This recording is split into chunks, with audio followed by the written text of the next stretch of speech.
Hello everyone, my name is Ritvika Vyas, your science mentor for class 8. Students, in the previous sessions, we have completed our chapter 2. So if you have not studied them yet, please go and watch them and study your chapter 2, that is the invisible living world beyond our naked eyes. Because in this session, we are going to solve questions. And जो पढ़ा है उसकी knowledge तो test होनी चाहिए. We are going to solve them together. So let's go through them one by one and try to answer what these questions are asking for. Moving on to question number 1. Various parts of a cell are given below. Write them in the appropriate places in the following diagram. Nucleus, cytoplasm, chloroplast, cell wall, cell membrane and nucleoid. These are the cell parts that are given and this is the diagram that you need to fill these cell parts into. अब इसमें क्या पूछ रहा है कि cell part किस diagram के अंदर आना चाहिए? Only in animal cell, only in plant cell, only in bacteria cell और common in all these three. So we'll go through the options one by one. Nucleus is present in animal and plant cell. Bacteria में nucleus होता है क्या? नहीं होता. It has a more primitive state, nucleoid. तो कहीं पे आपको न्यूक्लियोइड दिख रहा है? This nucleoid. So nucleus and nucleoid are ruled out because nucleus animal cell में होगा, right? ये plant cell में भी होगा, but nucleoid will be only in your bacteria cell. Okay? Cytoplasm is present all the three. So here you can put cytoplasm. Alright? Cytoplasm भी हो गया. When you cut the options and you're left with, it's easier to do the question.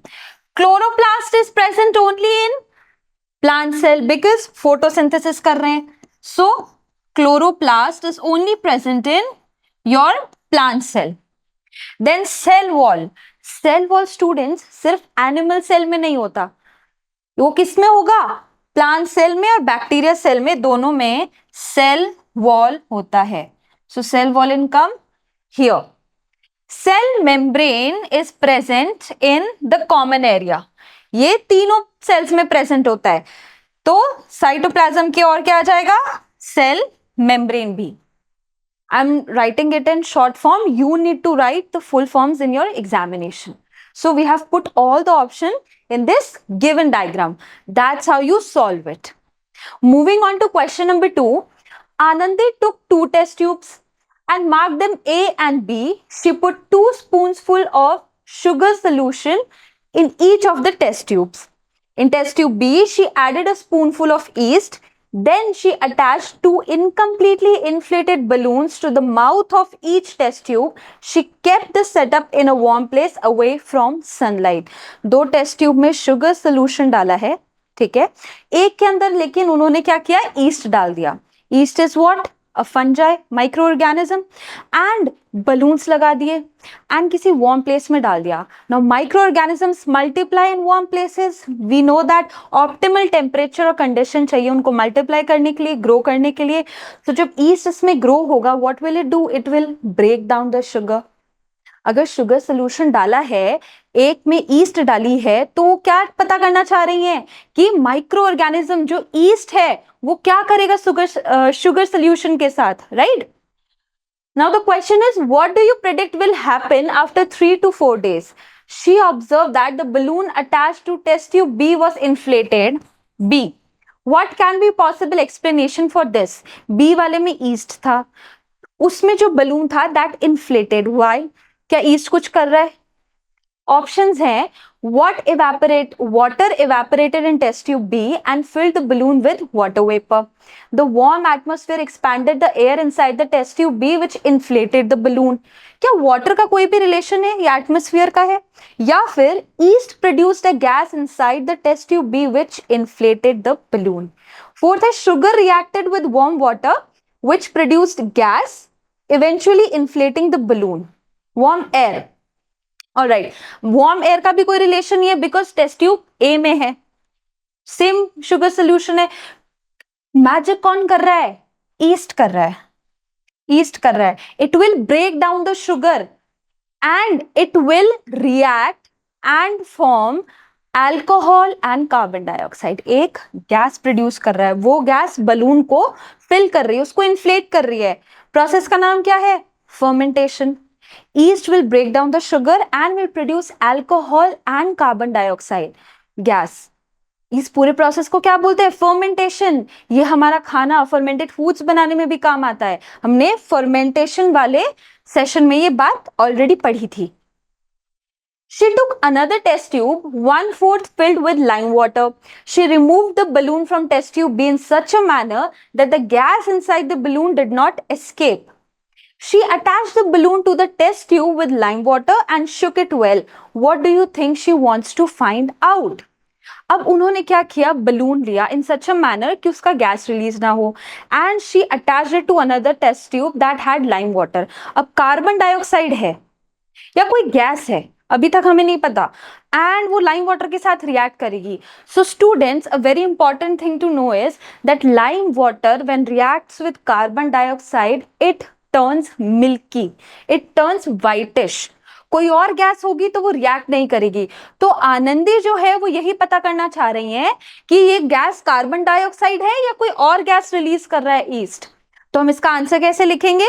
हम ये लिखेंगे that Anandi wants to find out the gas produced by yeast in test tube B if lime water turns cloudy or milky. पहली बात तो gas कौन सी produce कर रही है ये वो पता करना चाह रही है, ठीक है। इन्होंने पूछा ना what do you think she wants to find out? She wants to find out which gas is produced by yeast. क्योंकि अगर कार्बन डाइऑक्साइड हुई तो लाइम वाटर मिल्की टर्न होगा, नहीं टर्न हुआ मिल्की तो मतलब वो गैस कार्बन डाइऑक्साइड तो नहीं है, रूल आउट वाला ऑप्शन आ गया। If the lime water turns cloudy or milky, it shows that the gas is carbon dioxide. This happens because carbon dioxide reacts with lime water to form a white substance called calcium carbonate.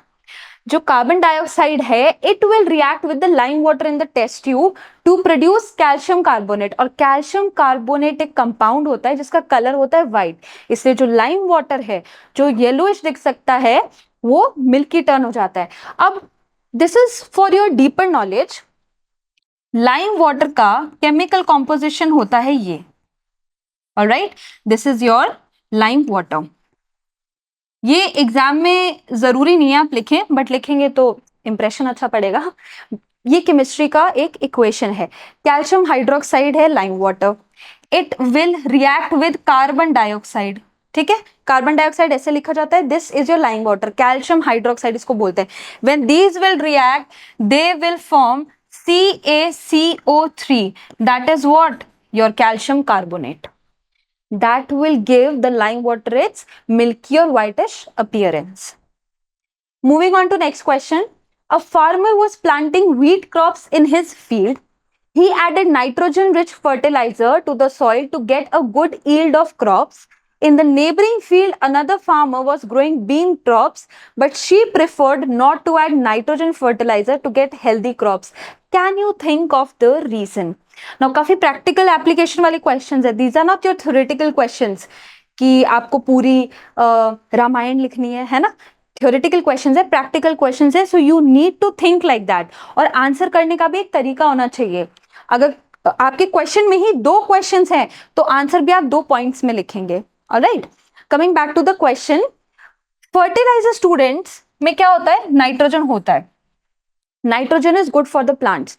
Fertiliser जो farmers add करते हैं, they are giving the plants additional और artificial nitrogen for the good crop, क्योंकि उसमें crop में boom आता है, growth अच्छी होती है। बट दूसरे फार्मर ने क्या किया? उसने नाइट्रोजन का फर्टिलाइजर ऐड नहीं किया, आर्टिफिशियल ऐड नहीं किया। What she did was she grow bean crops. अब बीन क्रॉप्स क्या होती है? Bean is a legume plant, और लेग्यूम प्लांट के बारे में हम ऑलरेडी पढ़ चुके हैं that they have a special bacteria living in their roots. उनके रूट्स में एक बहुत स्पेशल बैक्टीरिया रह रहा है, कौन सा वाला? Rhizobium. And what is rhizobium doing? It is trapping nitrogen. It is taking nitrogen from air and giving it to the plant.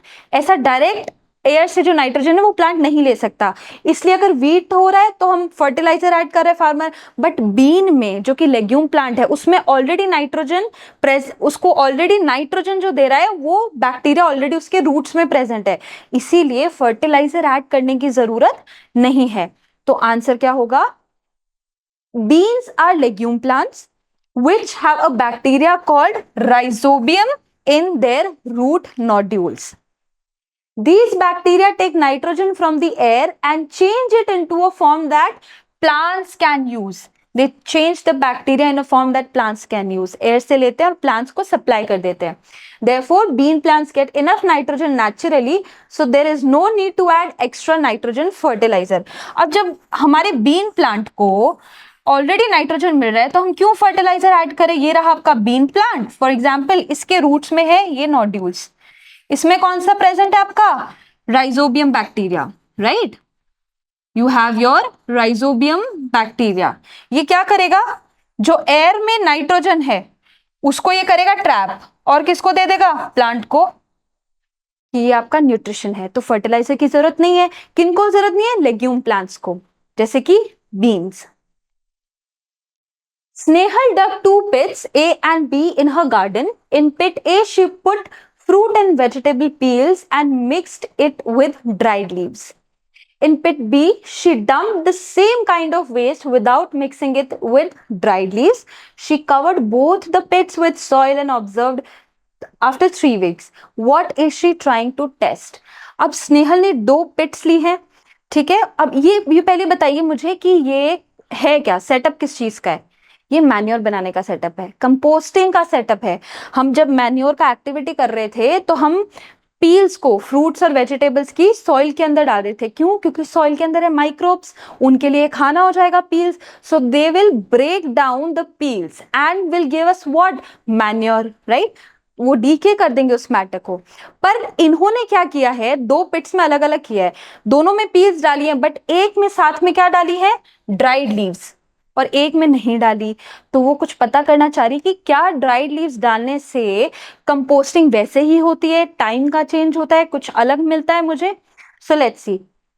Snehal is trying to test how adding organic matter like dried leaves affects the process of composting. अब dried leaves डालिए तो और organic matter मिल गया, तो composting का process क्या हो सकता है? और फास्ट हो सकता है। Why? In pit a she mixed dried leaves which provide air spaces and carbon rich material that help microorganisms grow and break down the waste faster. अब क्योंकि उसमें air spaces थी, carbon rich material और ज्यादा था, dried leaves क्या हो गई? कार्बन रिच मटेरियल हुआ और ऑर्गेनिक मैटर मिल गया, इसलिए माइक्रो ऑर्गेनिजम्स की जो ग्रोथ है वो और ज्यादा हो गई। सो जो डीकेइंग प्रोसेस था, जो डीकम्पोजिशन का प्रोसेस था, वो क्या हो गया? और फास्ट हो गया। लेकिन पिट बी में क्या हो गया? लेस ऑर्गेनिक मटेरियल है, इसीलिए स्लो डीकम्पोजिशन होगा। That's how you right your answers in bullet points, right? Next question, identify the following micro organisms. ये कुछ आपको माइक्रो ऑर्गेनिजम्स के हिंट्स दे रखे हैं, आपको पता करना है कि कौन सा माइक्रो ऑर्गेनिज्म है। जैसे बचपन में करते थे, बूझो तो जाने, कुछ ऐसा ही है ये। I live in every kind of environment and inside your gut. देखो ये हिंट क्या है? गट। गट में रहने वाला माइक्रो ऑर्गेनिज्म कौन सा है? फंजाई रहता है क्या गट में, या एल्गी रहता है? क्या रहता है? बैक्टीरिया रहता है। All kinds of environment and even in your gut क्या रहता है? बैक्टीरिया रहता है। I make bread and cakes soft and fluffy. अभी हमने बात की फर्मेंटेड फूड्स हैं, ब्रेड और केक, वो फ्लफ जो आता है क्यों आता है? ईस्ट काम कर रहा है इस पे। क्या काम कर रहा है? ईस्ट। ईस्ट क्या करता है? फर्मेंट करता है। जैसे उस एक्सपेरिमेंट में शुगर को फर्मेंट कर रहा था, right? And it was producing what? Carbon dioxide. तो वो कार्बन डाइऑक्साइड के कारण your bread becomes soft and fluffy. So which organism is this? Yeast. I live in the roots of pulse crops and provide nutrients for their growth. अभी हमने इसकी बात की है। लेग्यूम प्लांट्स के रूट्स में, रूट नोड्यूल्स में कौन सा माइक्रो ऑर्गेनिज्म रहता है? Rhizobium. It is also a kind of bacteria. ये बैक्टीरिया का ही एक टाइप है। And what is the name? Rhizobium. Devise an experiment to test that microorganisms need optimal temperature, air and moisture for their growth. Now you need to design an experiment. आप लोग scientist है ना, हम scientist की बनने की तो बात कर रहे हैं, यहाँ पे हम साइंस पढ़ रहे हैं, तो आप लोगों को एक एक्सपेरिमेंट डिजाइन करना है जिसमें ये पता करना है कि माइक्रो ऑर्गेनिजम्स की ग्रोथ के लिए उन्हें ऑप्टिमल एनवायरनमेंट की जरूरत है, मतलब ऑप्टिमल टेम्परेचर, एयर और मॉइस्चर की। जैसे हमें पढ़ने के लिए भी तो एक ऑप्टिमल एनवायरनमेंट चाहिए, similarly goes with micro organisms, right? तो कैसे कर सकते हैं? सबसे इजी एग्जाम्पल है इसका फूड रॉटिंग का। मतलब खाना क्यों खराब होता है? Why does the food rots away? We have already studied about this, correct? तो खाना क्यों खराब होता है? क्योंकि माइक्रो ऑर्गेनिज्म की ग्रोथ हो जाती है उस पे। तो क्यों ना हम खाने को डिफरेंट डिफरेंट प्लेसेस पे रखें और देखें कि कितना माइक्रो ऑर्गेनिज्म का ग्रोथ होता है, अगर वो क्या है, unpreserved and unobserved. So what are we going to do? We can do a simple experiment using 3 rotis A, B and C. In place of rotis, you can even use bread also. Alright? But यहाँ हम एक बार रोटी की बात कर लेते हैं. So roti make it moist and keep in a warm place. A रोटी को क्या करना है? उसको थोड़ा मॉइस्ट कर लेना है ताकि मॉइस्चर आ जाए और वार्म प्लेस पे रख देना है, यानी कि हमने इसको मॉइस्चर भी दे दिया है, ठीक है, और हमने वार्म एनवायरनमेंट भी दे दिया है। Microorganisms grow very well in moist and warm environments. उनको मॉइस्चर की और वार्मथ की जरूरत होती है, तभी वो ज्यादा ग्रो करते हैं, मल्टीप्लाई करते हैं। तो रोटी ए को हमने दोनों सिचुएशंस दे दी हैं। वार्म प्लेस सनलाइट में रखेंगे तो एयर तो अपने आप मिल जाएगी। बी के साथ हम क्या कर रहे हैं? नाउ पहले चैप्टर में हमने बात की थी पूरी वाला एक्सपेरिमेंट, अगर आपको याद हो तो, अगर हम कोई एक्सपेरिमेंट डिजाइन कर रहे हैं और हमें आउटकम्स अलग अलग चाहिए तो क्या करेंगे? हम सिचुएशंस चेंज कर देंगे, राइट? अब इसमें हमने क्या किया? सिचुएशन चेंज कर दिया। क्या किया है? उसको ड्राई रखा है, इसको मॉइस्ट किया, इसको ड्राई रखा है, बट सेम प्लेस में कर दिया। अब हमने क्या है? एक एलिमेंट हटा दिया, मॉइस्चर नहीं दिया, लेकिन टेम्परेचर वही दे दिया। थर्ड रोटी में क्या किया है? मॉइस्ट किया है लेकिन टेम्परेचर नहीं दिया। क्यों? क्योंकि रेफ्रिजरेटर में रख दिया तो कोल्ड एनवायरनमेंट हो गया। अब इनको कुछ दिन बाद अगर आप ऑब्जर्व करेंगे तो आपको क्या ऑब्जर्वेशंस मिलेंगी? ऑब्जर्वेशंस ये मिलेंगी that after 3 to 4 days you will notice that roti A develops green or black mold. Green or black mold. Mold, students, is a fungi. Bread mould सुना है? मोल्ड सुना है? ब्रेड मोल्ड तो specifically bread के ऊपर आता है, इससे उसे ब्रेड मोल्ड बोलते हैं। Mould is a kind of fungi due to optimal temperature, air and moisture, while roti B and C do not show much growth. Why? Because B और सी में हमने सिचुएशन चेंज कर दी। एक में हमने टेम्परेचर नहीं दिया, एक में हमने मॉइस्चर नहीं दिया, लेकिन रोटी ए में हमने दोनों दिए, इसलिए बहुत सारे माइक्रो ऑर्गेनिजम्स की ग्रोथ हो गई, इसलिए हमने मोल्ड को ऑब्जर्व किया उस रोटी पे। That's how you design an experiment. Next question, take 2 slices of bread, place one slice in a plate near the sink, place the other slice in the refrigerator, compare after 3 days, note your observations, give reasons for your observations। ये similar experiment ही है रोटी वाले से। इसमें हमने bread slices लिए हैं, एक को फ्रिज में रखा है, एक को सिंक के पास रखा है। सिंक के पास environment कैसा होता है? Warm and moist, right? Sink के पास पानी का फ्लो रहता है तो मॉइस्चर होगा, वार्म क्लाइमेट है, राइट, वार्म एनवायरनमेंट है। और फ्रिज में क्या होगा? कोल्ड टेम्परेचर है, तो माइक्रो ऑर्गेनिजम्स ग्रो करेंगे। किस पे ज्यादा करेंगे? जो सिंक के पास थी bread. Therefore, after 3 days, the bread kept near the sink will have green or black mold. Again, you can see a fungi growing on it, while the slice kept in the refrigerator will look almost the same. जो refrigerator में रखा है वो kind of preservation हो गया। क्यों? क्योंकि micro organisms पे ग्रो नहीं करेंगे, कोल्ड टेम्परेचर है, उनको वार्म टेम्परेचर चाहिए, इसलिए ए पे आपको माइक्रो ऑर्गेनिज्म की ग्रोथ ज्यादा मिलेगी। This happens because the place near sink is warm and moist, which helps microorganism to grow. In the refrigerator, microorganisms do not grow easily due to cold temperatures. आपको ये भी बताना है कि हमने स्लाइस ए में ब्लैक या फिर ग्रीन मोल्ड देखा, क्यों देखा? दिस हैपेंस बिकॉज, फिर आपको अपनी रीजनिंग देनी है। This is how you answer your questions, alright? Next question. A student observes that when curd is left out for a day, it becomes more sour. What can be 2 possible explanations for this observation? क्या observation थी? अगर हमने curd को बाहर रख दिया, right, and वो ज्यादा सार हो गया, ज्यादा खट्टा हो गया, क्या एक्सप्लेनेशन होगी इसकी?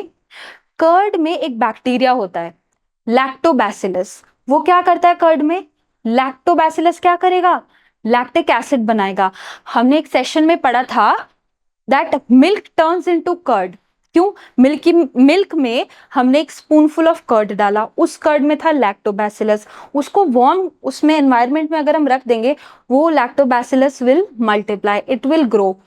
मिल्क में जो लैक्टोज शुगर है वो क्या करेगा? उस पे फीड, उसको क्या कन्वर्ट कर देगा? लैक्टिक एसिड में। तो उस एसिड से हमें आता है सार टेस्ट। बट अगर हमने उस कर्ड को 2-3 दिन बाहर रख दिया वार्म एनवायरनमेंट में, तो उसमें लैक्टोबैसिलस और बढ़ जाएंगे, वो और लैक्टिक एसिड प्रोड्यूस करेंगे।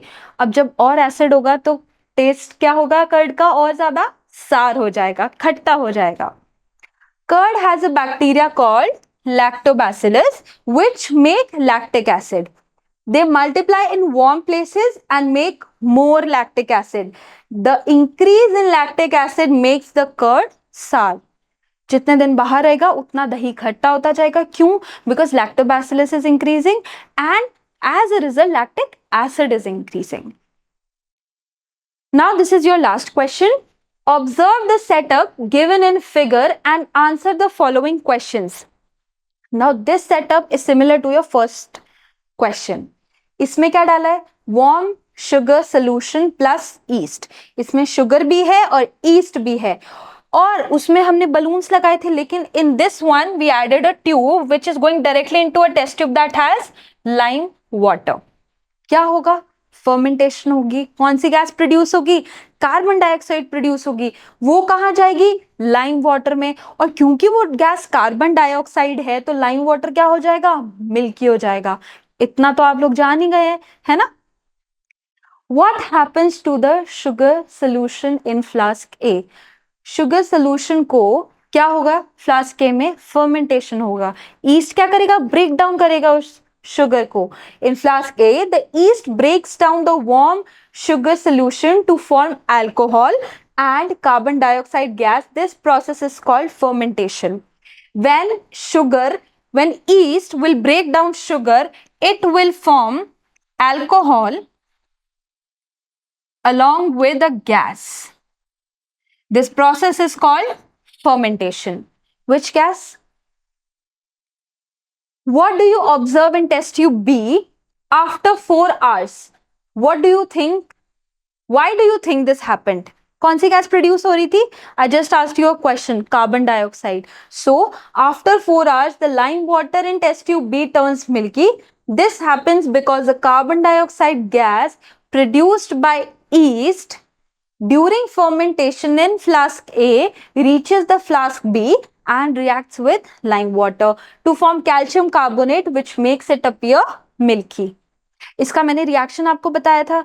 गैस कौन सी प्रोड्यूस हुई? Carbon dioxide. Then it went down the pipe और the tube and reacted with the lime water and turned it milky. Why?